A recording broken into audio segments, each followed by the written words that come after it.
어이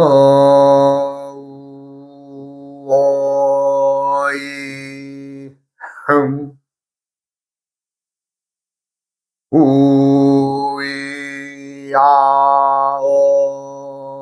흠 우이야어 흠 흠. 이번 시간에는 그동안의 어떤 그 삼주 육자 운세법에 대해서 기초의 오행을 이제 설명을 드렸으면, 이번 시간부터는 실제 어떻게 응용을 할 것이냐에 대해서 이제 말씀드리고자 하며, 이번 시간에는 계절의 기둥을 어떻게 세우느냐, 계절의 기둥을 어떻게 세워서 또 어떻게 이제 좀 볼 것이냐를 이제 내가 말씀드리겠습니다. 기둥은 봄과 여름과 가을로 이렇게 이제 말씀을 드리죠. 그래서 이제 삼주법이라고도 합니다. 뭐 사주팔자가 아니라 삼주육자법이기 때문에 이제 봄에 20년, 봄에 20년, 그러면 요건 21살부터 42살까지 되겠죠. 이건 43살부터 66세까지 되겠죠. 여기 이제 봄, 여름, 가을 이제 기준이 설정이 되면, 이제 어떻게 이제 기둥을 세우느냐, 그냥 그 태어난 해, 달, 날을 세우면 됩니다. 그런데 이제 그동안에 우리가 이제 많은 사람들이 그러죠. 우리가 이제 입절을 했느냐, 입절. 말하자면 그 계절이 들어와서 입춘이 되었느냐에 따라서 해가 해를 이제 그 해를 가름하죠. 가름하는데 이거 필요 없습니다. 그냥 1월이면 1월로 그냥 하면 됩니다. 입절이 되었건 안 되었건, 절기가 들어왔건 안 들어왔건 그거 상관하지 마세요. 왜냐하면 절기들을 24절기로 잘라서 입절이 되고 안 되고의 계산을 하는 것은, 그렇게 되면 윤년에 대한 의미가 없어집니다. 왜냐하면 윤년이 우리가 이제 2년마다 3년마다 들어오는데, 그 윤년에 대한 그 들어오는 그 의미가 없어지죠. 그걸 잘라버리면. 그렇잖아요? 그래서 윤년이 주는 그 큰 의미가 있기 때문에 입절에 대해서는 신경을 쓰지 말고, 그냥 내가 이제 1월 달이다, 뭐 2월 달이다, 3월 달이다, 그냥 그 1월 달은 호랭이 달, 2월 달은 토끼, 3월 달은 용, 4월 달은 뱀, 그 다음에 5월 달은 말, 6월 달생은 염소, 그 다음에 이제 7월 달은 그 원숭이, 그 다음에 이제 8월 달은 닭, 이제 9월 달은 개, 10월 달은 돼지, 그 다음에 이제 11월 달은 쥐, 그 다음에 12월은 축, 소가 되죠. 이렇게 해서 그냥 그 월을 중심으로 그냥 쓰세요. 입절이 되었다 안 되었다 이거 따질 거 없습니다. 그것의 가장 큰 이유는 윤달의 행위가 3년마다 2년마다 돌아오는데, 그 입절을 따지게 되면 윤달의 행위가 없어지는 거예요. 윤달의 행위가 없어진다고요. 그러면 그 윤달의 행위가 중요한데 윤달의 행위를 그렇게 없애버리면 되겠어요? 그래서 입절이 되었냐 안 되느냐 이거 따질 것 없어요. 그냥. 괜히 뭐 입절이 이제 안 됐다고 할 때는 뭐 12월 달 생들도 1월 달로도 가고, 또 넘었다 그러면 1월 생들이 또 10월 달로도 내려오기도 하죠. 입춘을 중심으로. 그렇게 됩니다만은, 그렇게 생각하고도 있습니다만은, 그럴 필요 없다. 1월 달은 입절이 되건 안 되건 그냥 10월 달, 1월 달로 쓰고, 12월에 12월로 쓰고, 12월 달에도 입춘이 들지요. 그러면 이제 말하자면 입춘 지나고부터는 정월로 보죠. 그러지 마세요. 1월 달에 돼서도 말하자면 입춘이 안 될 때가 있습니다. 그럴 때는 입춘 안 쓰고 12월 달에 쓰죠. 그거 안 됩니다. 무조건 이유 불문하고 그냥 월 중심으로 월건을 세워서 해, 달, 날, 태어난 해, 태어난 달, 태어난 날. 시간은 필요 없죠. 왜? 농사 못 짓는 시기니까, 예, 천지의 자연은 하늘에서 움직이는 대로, 예, 하늘에서 움직이는 것이 중요한 것이지, 사람들이 살면서 이렇게 저렇게 뭐 응용하고 살고 있습니다만은, 거기에 얽매일 거 없습니다. 그래서 이제 어찌 보면 가장 쉬운 방법인데, 예, 쉬운 방법을 얘기를 해줘도, 그렇지 않습니다. 뭐, 명리학이나 뭐 이런 공부했던 사람들을 가끔 이제 내가 만나보는데, 뭐, 입절이 안 됐으니까 이건 뭐, 12월 달로 해야 되지 않느냐, 뭐 이런 얘기도 하고, 뭐, 지났으니까 뭐, 12월 달도, 또 1월 달로 넣어야 되지 않느냐, 이런 얘기도 가끔 시시비비를 말하는데, 그럴 필요 없습니다. 그냥 1월 달이면 1월 달, 즉 절기가 들어왔느냐 안 들어왔느냐 이거 따지지 마세요. 아주 쉽게 갑시다. 예. 그래야 또 그것은 무엇을 보호하기 위해서, 달들이 이제 참 커지고 또 보름달에 대해서 또 이질러지고 하면서 어떻게 해요? 그러니까 30일에 맞춰야 되는데 28점 뭐 얼마뿐이 안 되잖아요. 29일도 안 되잖아요. 한 달이 달로 계산했을 때는. 그러니까 거기서 뭐 한 달에 하루 정도씩 빼가지고 이제 2년이나 3년에 말하자면 30일을 채워서 한 달을 넣어주죠. 그것이 없어지는 거죠. 제가 말씀드리는 것은 이유불문하고 윤달의 생성에 대해서 윤달이 가지고 있는 큰 의미가 있는데, 그 의미를 달로 쪼개서 잘라버리면 윤달 생성에 대해서 아무런 가치가 없죠. 그 왜 사람들이 이 윤달을 두어서 윤달을 계산을 해야 되느냐 하는 것을 알아볼 때는 뭐 전리하고 상관이 없죠. 그러니까 윤달을 살리고 윤달의 행위를 알기 위해서는 이유 불문하고 그냥 1월은 1월, 12월이면 12월 그냥 쓰면 됩니다. 그러니까 그리고 이제 이 기둥 세 개를 세우는 것은 우리가 이제 삼재가 있어요. 예, 삼재라고 하면 뭐 재앙을 뜻하는 게 아니라 이 삼재, 삼재는 세 가지의 요소, 세 가지의 요소. 즉, 이것은 뭐예요? 하늘과 땅과 사람의 관계를 말합니다. 그러니까 우리가 중요한 것은 우리가 살고 있는 이 지구라고 하는 이 터는, 하늘이 열리고 땅이 굳어져서 또 굳어진 땅에 사람들이 이제 땅을 가꾸고 살아가는 그것이 가장 큰 요소지, 뭐 다른 것을 내세울 필요 없습니다. 그래서 이제 천지인으로 말할 때는, 봄은 이제 말하자면 이 음, 하늘, 천재가 일하는 시기고, 여름은 땅이 일하는 시기입니다. 왜 이래? 그 다음에 가을은, 말하자면 가을은 인재가 일하는 시간이죠. 천지인. 그래서 삼재를 구성하게 됩니다. 그 이제 누구라도 이제 뭐랄까 뭐 자기가 태어난 것에 대해서 좀 좋다, 또 뭐 안 좋다, 뭐 이런 것들을 또 가지고 오시는 분들도 있어요. 자기가 태어난 말하자면 사주팔자가 안 좋다, 그런 경우를 많이 보는데, 좋은 사주, 나쁜 사주 없습니다. 다 자신이 만들어 가는 겁니다. 내가 아무리 지금 환경에 처하고 어려움이 있어도 때가 되면 누군가가 또 나를 필요로 해서 내가 또 세상에 나가서 쓰임을 당하게 되고, 그러게 되면 어떻게 했어요? 흙속에 묻혀있는 보석이라고 보면 되죠. 단지 좀 늦게 출세해서 늦게 세상에 나가는 뿐이다. 시간의 차이다. 그리고 세상살이 날아가면서 내가 항상 강조하는 것은 모든 일은 나로부터 시작이 됩니다. 그리고 나로 인한 결과에서 모든 것이 끝납니다. 예.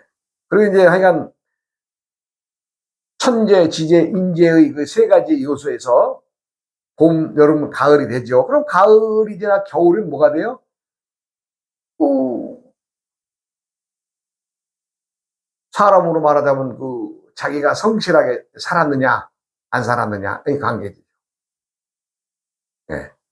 그래서 봄 농사 제대로 지어야 되고, 또 여름 농사도 또 제대로 지어야 되고, 가을 농사 또한 역시 제대로 지어야 되는데, 많은 사람들이 어리석음에, 내 욕심에, 뭐, 어떤 일을 만들어서 안 해도 될 고생들을 참 많이들 하고 삽니다.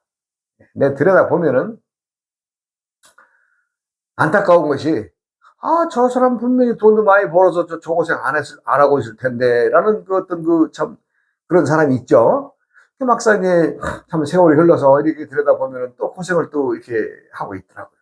안 해도 될 고생인데, 그럼 뭐 어떻게 해요? 자신이 판단이 때에 흐려서 욕심에 어리석음에 어떤 재물을 날리고 또 재물과 동시에 또 사람까지 또 떨어지게 만들고. 가장 큰 재산은 사람과 사람의 관계입니다. 모든 것은 사람과 사람의 관계에서 만들어지는 것이기 때문에 사람이 인적 자산이 중요합니다. 그리고 이제 또 이 사주팔자라든가 이 뭐 삼주육자법의 어떤 운세에서 좀 피해갈 수가 없겠느냐,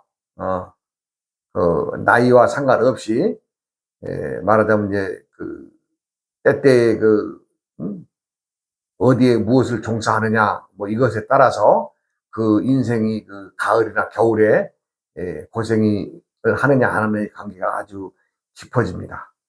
그러니까 이제 뭐 예를 들어서 이제 땅에 묻혀서 농사만 전념하시는 분들은 큰 어떤 굴곡이 없어요.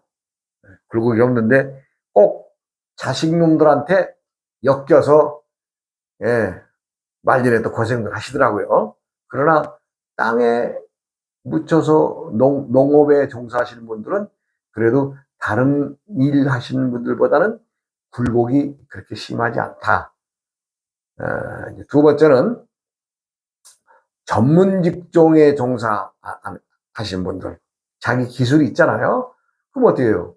뭐 가을이 지나 65세 넘어서도 뭐 70, 80까지도 자기가 배운 습득되어 있는 기술을 써먹을 수 있죠. 그러니까 말하자면 이 사주팔자의 어떤 관계에서도 좀 벗어나는 일이 되죠. 그 다음에 세 번째는 종교에 종사하거나 봉사하시는 분들, 뭐 이제 뭐 절의 스님들이라든가 또 성당의 신부님들, 또 교회 목사님들 이러신 분들은 이제 말하자면 이제 신의 어떤 종교에 말하자면 봉사를 하는 일들을 하면 그것도 나이와 상관없죠. 근데 뭐 요즘에는 또 그런 분들도 또 뭐 정년이 있어가지고 정년이 넘으면 또 뭐 퇴임한다 그러니 참 생각들을 해봐야 되겠죠. 농사를 짓는 것에 대해서.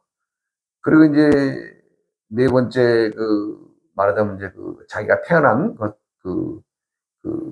봄, 여름, 가을의 기운에서 좀 벗어날 수 있는 것은 무엇이냐? 자신이 계절에 일을 할 때에 남들에게 널리 덕을 베풀었어요. 덕을 베풀어. 네. 덕을 베푼 사람들은 나이 먹어도 또 덕을 입은 자들이 도와주기 때문에 또 말하자면 겨울에 춥지 않게 지낼 수 있다. 즉 겨울이란 70 넘어서의 얘기가 되는데 그때에도 사람들이 도와주기 때문에 말하자면 남들과는 덜 고통을 받는다. 그러게 이제 이것을 이제 정리를 하면 태어난 해는 연주, 봄은 태어난 해는 봄인데 이 봄은 연주는 연주, 연애. 근데 이 정미생이 이제 말하자면 연주가 되죠. 그 다음에 여름에 신해월, 10월 달에 태어났다면 신해월인데, 이것이 이제 월주죠, 월주. 월의 기둥이다. 주자는 기둥 주자니까. 그 다음에 이제 태어난 날인 인생의 가을인데, 이것은 이제 말하자면 이제 일주가 되죠, 일주. 그래서 이것은 넓은 의미에서는 천지인 삼재의 조합이다. 예, 예, 6글자는 천지인 삼재의 조합이다라고 말할 수 있어요. 그러니까 태어난 해, 달, 날의 관계에서 다른 거 따질 것 없습니다. 태어난 해가 경자생이면 그냥 경자생, 2월생이면 무조건 토끼, 토끼, 2월생이면 토끼. 만약에 이제 또 15일에 태어났다면 말하자면 신해 일주가 되죠. 그렇게 해서 그 각각의 그 간지를 정해서 연, 월, 일주를 정하면 됩니다. 근데 이제 한 가지 더 말씀드린 것은 태어난 해, 달, 날의 연, 월, 일주는 삼재, 천재, 지재, 인재의 합이다. 즉 합이란 모임이다. 모임이다. 이렇게 알아두시면 되겠습니다. 요 다음 시간으로 가서 또 기초에 대한 얘기를 또 하기로 하고, 오늘 또 얘기를 좀 하자면, 그래서, 차도 내가,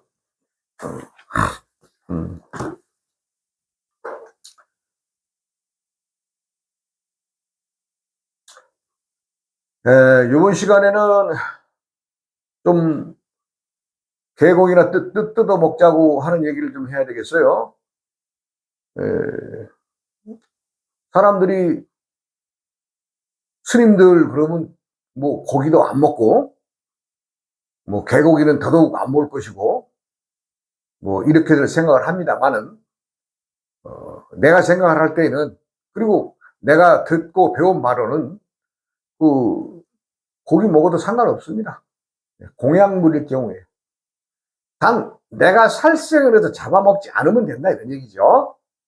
내가 닭을 먹기 위해서 닭 모가지를 비틀어서 잡아먹는다, 이건 안 되는 거죠. 살생을 먼저 하니까.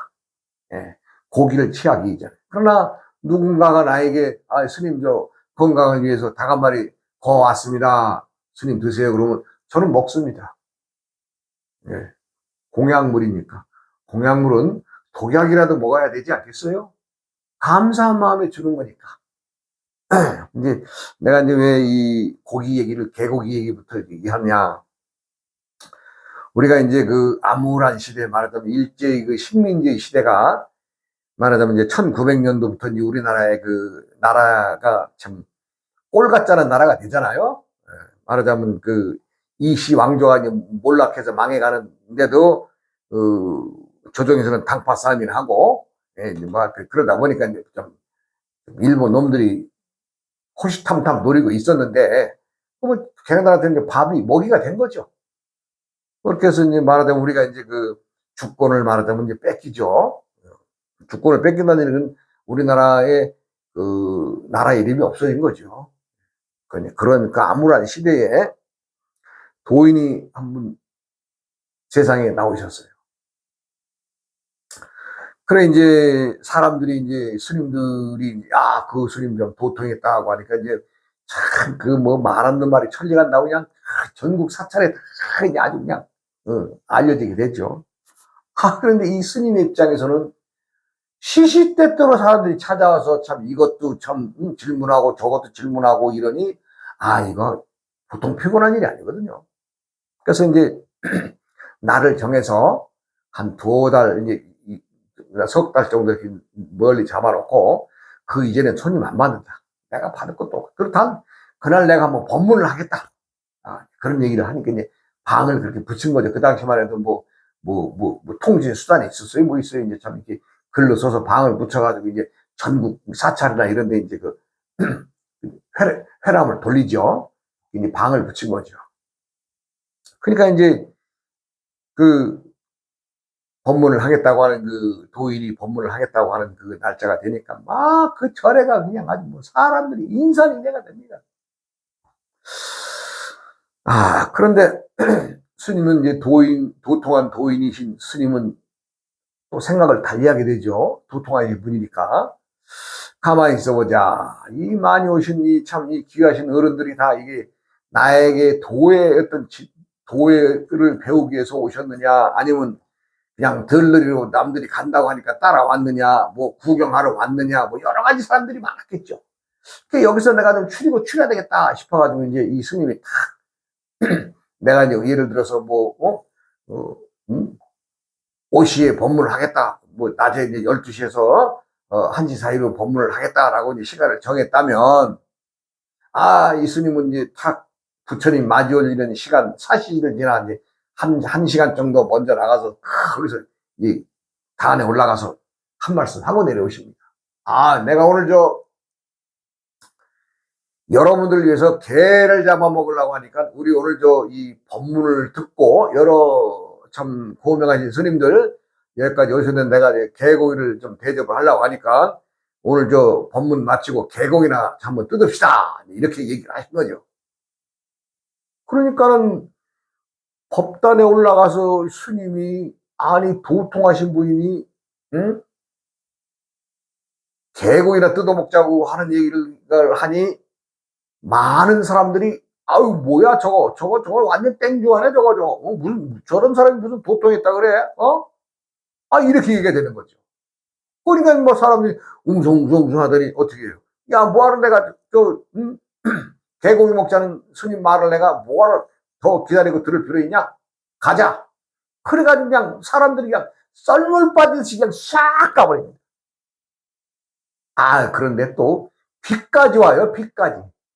그러니 야단법석이 되겠어요? 야단법석이란 그 야외에서 이제 말하자면 실내는 좁으니까 야단에 이 밖에다가 이제 법석을 꾸며놨는데 비까지 왔어요. 비까지. 그러니까 사람들이 뭐 싹 가버린 거죠. 그래 도통하신 이 스님이 이제 이거 다 빠져나갔으면 좀 나도 좀 편히 좀 다리 좀 보고 쉬자 그러면서 이렇게 바닥을 내다 보니까 피가 오고 있는 가운데 딱 한 사람이 가부좌를 들고 앉아서 그 야단 법석하는 그 앞자리에 딱 한 사람이 딱 있는 거예요. 이거 뭐야 이거? 저 스님은 왜 안 가신 거예요? 그러니까 약속을 했잖아요. 5시에 12시부터 1시에 내가 법문하겠다고. 개고기 뜯어먹자고는 이건 11시에 한 거예요. 그러니까 말하자면 스님이 오신 많은 분들을 한번 시험한 거예요. 그러니까 거기에 걸려가지고 다른 사람을 다 간 거 아니에요? 비도 오니까 그냥 싹. 그런데 한 스님이 그 비를, 장대 같은 비를 맞고서 그냥 딱 앉아 계신 거예요. 저 사람 저거 왜 안 갔지? 그래서 이제 이 스님이 우산 쓰고 나가셨겠어요? 도인이 비 맞고 거기까지 가죠? 법문할 시간이 됐으니까. 그러니까 딱 가서 내가 법문할 시간은 됐으나 여건이 안 맞아서 다음을 하겠다고 그러니까 그 앉아있던 스님이 하시는 말씀이 스님 비가 오든 비가 안 오든 법문은 하시기로 하신 거 아닙니까? 내가 몇 년 며칠 날 비가 오면 법문 안 한다는 얘기 안 하셨지 않습니까? 스님 나는 스님에게 참 도인으로서의 법문을 한 말씀 좀 내려주십시오. 이거 딱 전곡을 찔러 들어가잖아요. 그러니까 이 스님이 가만히 있어. 이거 뭐야? 이게 또 뭐가 좀 핑계를 대서 뭐가 빠져나가야 되는데. 그러니까 이제 또 도통한 스님이 딱 그러죠. 야, 내가 도통한 도인인데, 야, 어떻게 너 하나 놓고 법문을 할 수 있겠냐? 응? 그래도 좀 사람이 좀 차야지 좀 법문하지. 너 하나 놓고 어떻게 법문을 하겠냐? 그러니까 비 맞고 있던 앉아 스님이 딱 일어나 스님, 그래요? 잠깐만 기다리세요. 잠깐만. 그리고 옆에 가서 지혜를 지고 가가지고 무밭에 가가지고 무로가 다 한입 실어가지고 와서 딱 배열을 해놓습니다. 좌우로 해가지고 뭐 이제 한 2, 30개 뽑아왔겠죠. 그거를 사람이 앉아있는 것처럼 좌우로 배열을 딱 해놓고 이제는 스님 법문해 주세요 하는 기가 차는 거예요. 야, 그게 어떻게 사람이냐? 무지?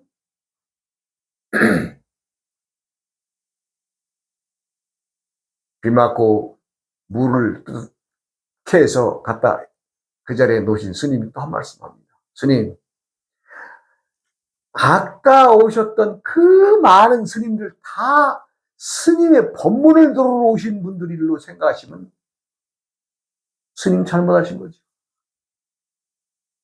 나는 스님에게 도를 구하러 온 것이지.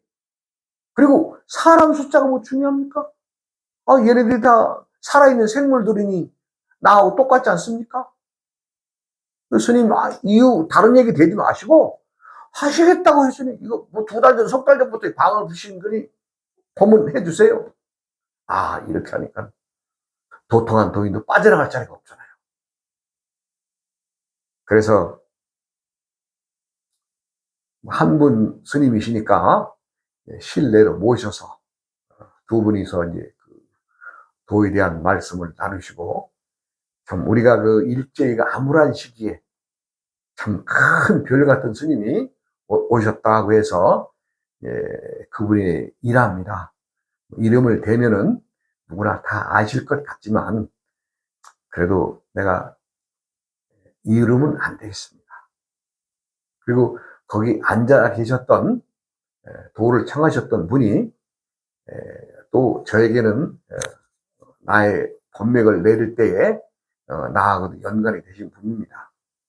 그렇게 해서 두 분이 참 그 암울한 시대를, 일제의 그 암흑기를 우리나라의 그 어떤 그 독립이라든가 우리의 자존심, 또 불법의 어떤 대의에 대해서 확실하게 뿌리를 내려주시고 가신 분이시죠. 불교란 것은 배움이 있는 게 아닙니다. 도를 통했다 안 통했다는 배움 가지고 얘기하는 게 아닙니다. 그래서 분립문자 교육일전이라고 그러잖아요. 분립문자, 분립, 세울 수 없다. 문자로는 세울 수 없다. 그럼 뭘로 하느냐?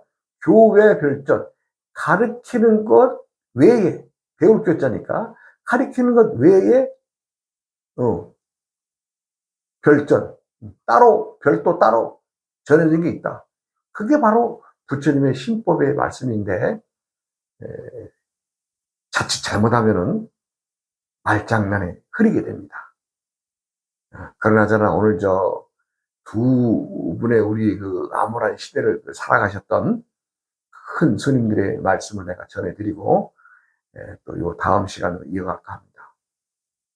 불법의 대의란 누가 많이 배웠느냐? 뭐 요즘에 법문을 들어보면 뭐 이렇게 하세요, 저렇게 하세요. 뭐 첫 번째는 이렇고, 두 번째는 이렇고, 세 번째는 이렇고, 어떤 조건들을 쭉 나열합니다. 내가 들어도 몰라. 내가 들어도. 예, 예. 내가 들어도 몰라. 그런 것은 온당한 부처님의 법문이 아니죠. 부처님의 법문은 천지자연의 이치에서 벗어나서도 안 되고, 그리고 어떤 사상이나 어떤 이상을 가지고 얘기해서도 안 되고, 있는 그대로 간단하게 들어가면 됩니다. 그게 선입니다. 선이란 것도 들여다보면 보일 시자에 간단하다는 얘기예요. 간단하게 보여라.